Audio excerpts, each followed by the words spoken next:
What's up guys, and welcome back to the channel. Today we're going to be looking at another VR title, and that is The Seventh Guest, made by Vertigo games. It was originally a puzzle based game with FMVs and live action actors back in 1993, and this is totally a ground up remake of that game, which focuses obviously on being a VR title this time around. So I think this is probably one of the best examples of a game that's sort of been moved forward throughout the years and been put into like the right genre. So I think this being a VR title really sort of emphasizes that old school Myst feel. I don't know what it is, but I think those games just, if they were to be made now, would just be beneficial to be in VR. So I did actually get the code for the PlayStation VR version, which I played probably maybe an hour or two, but for this review I played the game in finality on the Quest 3 version, so I have a bit of an idea of what the different ports are like. But essentially this game focuses on 6 people who are invited to the mansion of the millionaire toy maker Henry Stouff. You don't really know why they're there.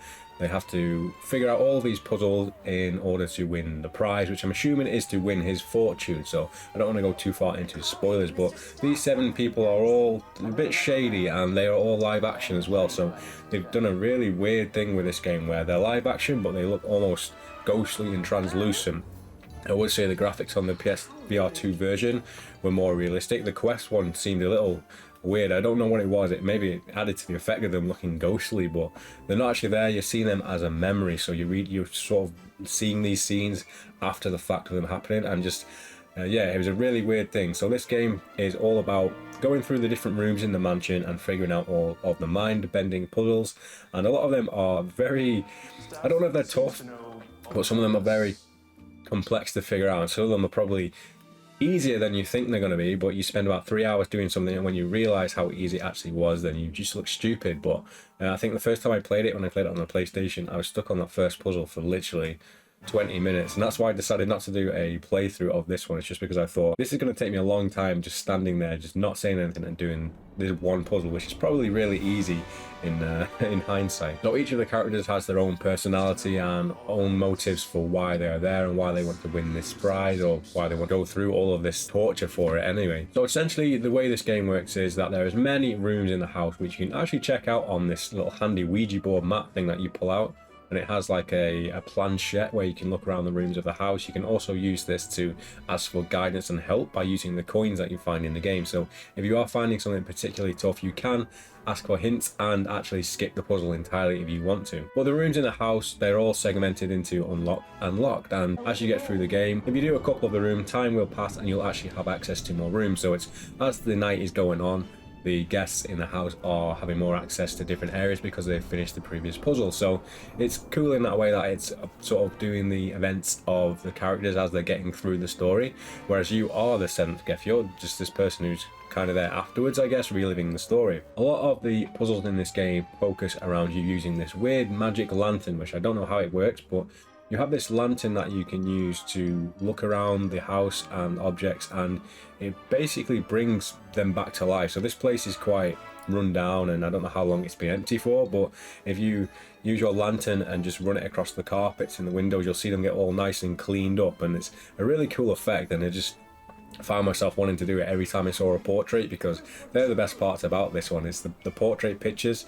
When you look at them, it's just like a normal portrait, a bit dirty, but when you use the lantern on them, it turns to something horrific. And every time you see a portrait picture, you just have to go and get the lantern and check it just to see what it's going to change into. So I thought that was quite cool. The sound in the game is awesome. I love the score as well. It's really creepy. It does give you this weird haunted mansion old school feel. It's not like a horror game where you're having these bangs and weird like jump scare noises. It's more about the atmosphere, and it really gets you in the mood that you're in this creepy Cluedo-esque mansion. I love it. There are tons of different collectibles you can find as well throughout the game. You have these little pictures that you find, like a Polaroid, and you hold it up and it tells you a bit more of Henry Stouff's background, so you get to get a little bit more of the story through doing that. So I don't think you have to find them, it's optional, but it does give you more of a background about Henry Stouff and why he's doing this, and his whole story about the toy maker and the kids, and it basically just adds a lot of depth to the story. And I think it's more beneficial to do that because Otherwise, you're just running room to room doing puzzles. But some people might enjoy that. Some people might just want to be there for the puzzles rather than the story. I think the game has had a few patches and graphical patches throughout its time. So it's pretty good on all ports. It's pretty surprising how good it looks on the Quest 3 as well. Besides the weird issue with the live action characters where it kind of looks like there's just, I don't know if it's a bug on my game, but they look like they're like, I don't know, like a netted curtain. They have a weird feel to them where you can sort of see dots through them. And I'm thinking that's probably the effect they wanted it to be, like a translucent ghost thing. But on the Quest 3 version in particular, it looks like there's just loads of dead pixels on your screen. But I don't know if that's just the way I'm perceiving it. It's probably the way they want it to look, but it's definitely an interesting thing, and I'm actually curious to see how they did that with the live actors and put them into the game, especially into a standalone Quest 3 version, because I suppose that probably takes quite a lot of memory to do something like that with real footage. I'd say the game is probably 3 to 5 to 6 hours, depending how good you are at the puzzles. Like I said, some of them I spent way too long doing, where I'm sure if you were to check someone's playthrough out, they'd probably do it in 10 minutes. So it is all dependent on you as a player.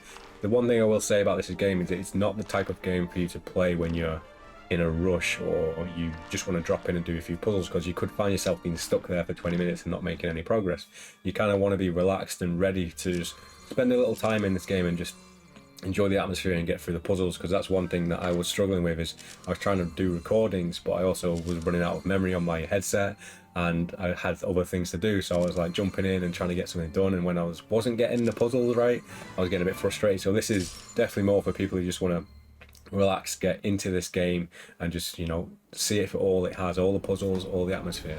And with it being like this puzzle based game, I wanted to sit down and play it a lot, and I don't know if it's just the way I was sitting in a beanbag a few times, or sitting on the floor actually, and I had a few issues with the hand tracking where I was trying to pick things up and I just actually couldn't, because they were lower than my floor, because I was sat on the floor and I was trying to reach down to pick things up and it just wasn't working. So little things like that. I don't know if the height adjust could have changed that. I didn't actually know what the height adjust setting did, because it was just a slider that went up and down, and I didn't know if it was making me taller or smaller until I got back into the game. So I would say there's a few sort of jank issues with the controllers when you're trying to do things, especially when you're trying to do two things with two hands. If you're picking one thing up and you've got your lantern, and if you sort of cross the streams on, sometimes it would just mess up. It's nothing major, it doesn't break the game or anything, but I had a few issues with that. But I think maybe a lot of that is to do with the fact that I was sitting down and in more of a confined space, like with your chair arms and stuff like that. It can kind of get in the way. So I feel like this is better to be played standing up, but also